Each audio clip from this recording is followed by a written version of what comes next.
jẹun sókè o. When the bed do they enter body, all the girl them go shake their body, go shake their body.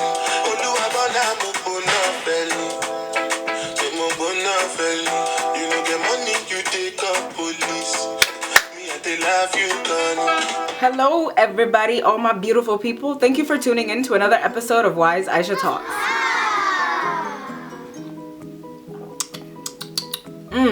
So today we're going to be talking about a really interesting topic that I think everyone can relate to. But before we get into it, as usual, I'm sorry for all the noise. I have neighbors, I have a lot of cars going all over the place, so you'll hear noise in the background. But I'll try my best to project and to make sure that you're always hearing what I have to say. I'm so sorry about the noise, but I can't tell my neighbor to stop living their life, can't I? So yeah, let's get into it. So in general, we're going to be talking about being cool and what it really means in the context of an educational setting, but also in life in general, and also what it means to be left out of being quote unquote cool. So what is cool? In my definition, I think it is a vibe, a feeling, a personality, but in school settings, it has a very specific meaning, and it usually is linked to the way you dress, the way you act, and the way you carry yourself, but it's also linked to the people that you know. And it's something that I guess you either are or you aren't, based on my experiences. But let me go into some of the responses that I got from some people on Instagram. Because I asked the question of if cool is even a real thing. One person said, it's a real thing to me, but I think someone who's cool to me may not be cool to others. And another person said, to me, cool is trendy. What people like at the time differs per group and social construction.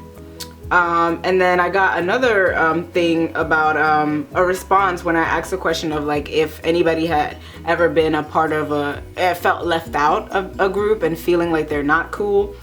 One person responded and said, I was uncool with a crying emoji, period, and it just changed recently. So that person actually followed up and gave me a little extended, and she gave me permission to share. So she said, growing up, I always been either the chubby or ugly person in our society. I never conformed to standards of beauty, so therefore I was bullied and was seen as uncool. Also, I didn't wear trendy clothes, which made me an outcast. I was also insulted because people assumed I wasn't smart because I'm African, which makes no sense. I realized that being cool comes from within. Though I conform in terms of style, I'm seen as beautiful, and I feel beautiful now.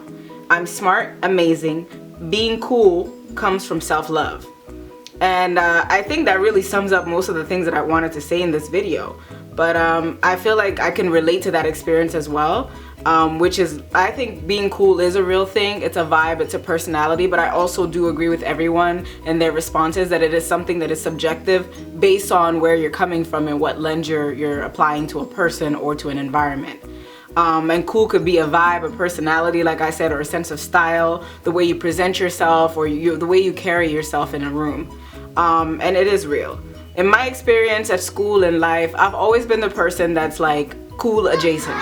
So I was never cool enough to really be cool and be with the cool people, but I had friends that were in the in crowd that were cool. But I was never cool enough to actually be in there. And I think that sometimes I felt like the difficulty was that I couldn't keep up the performance that came along with being cool, because everyone knows in the school settings, especially in high school, middle school, everyone's learning who they are, and people tend to conform very easily to certain behaviors.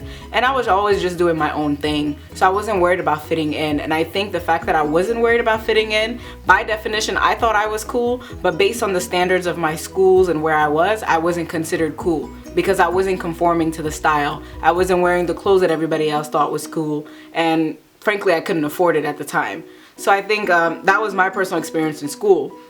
And just in life as well, I felt like school was pretty much my life. You know, for most of us that are young, we're getting schooling throughout our whole entire life, and so that really shapes the way we interact with social settings. It shapes our own perception of ourselves. Our insecurities get built up with that. Our ego, our personalities, and our character really is influenced by the way people treat us, especially in a school setting. So I think, you know, the school setting really reflected how I felt about it in real life as well. I always had an assurance of who I was as a person. I never felt like, oh, I'm not cool, or like I'm not a good person. I wasn't really concerned with being cool and maintaining that outlook. But I did know that I was not included, all the way up to undergrad at UCLA. I felt this way. There was like an in crowd, and everybody knew that that's the in crowd. And I knew people who were in the in crowd, but like I was never feeling like, I was actually fully welcome there. And that was something that was okay for me, because by that time I'd already experienced so many things throughout my life that I'm not obsessed with being cool, because as a matter of fact, most of the people that are quote unquote cool in school end up not being so cool after you guys leave school. That almost sounded like a rhyme, but I don't know if you get what I'm saying, which brings me to the next thing about, my message to people who are misfits and outcasts, people who have been branded as weirdos or uncool, people who never had the trendy clothing, or people who never said the right thing, people who are a little awkward and frankly a little weird, and that just never fit in. I'm gonna tell you right now that you are amazing, you're uniquely yourself, and you being comfortable in your own skin and not conforming to any rules is actually by definition cool. And I think that you're the cool factor. When you stand out and you're unique and you're happy in your own skin, you're cool. But when you try to conform and be like a robot like everybody else, and you try to fit into other groups, that's whack to me. That's why I feel like I've never been able to fit into other people's definitions of what it means to be cool, because I was never obsessed with maintaining that. Frankly, I'd much rather just live in my own rhythm. I think that, each of us are here and have our own unique perspective and own unique personalities to bring to the world. So why would I want to conform to somebody else's definition of what it means to be cool when I could be cool on my own? And I know that sounds a little loner and whatever, but I trust me, I had friends, I had people who were in the in crowd, whatever, popular, and I was popular adjacent. Because I was always doing things that couldn't really vibe with the cool people.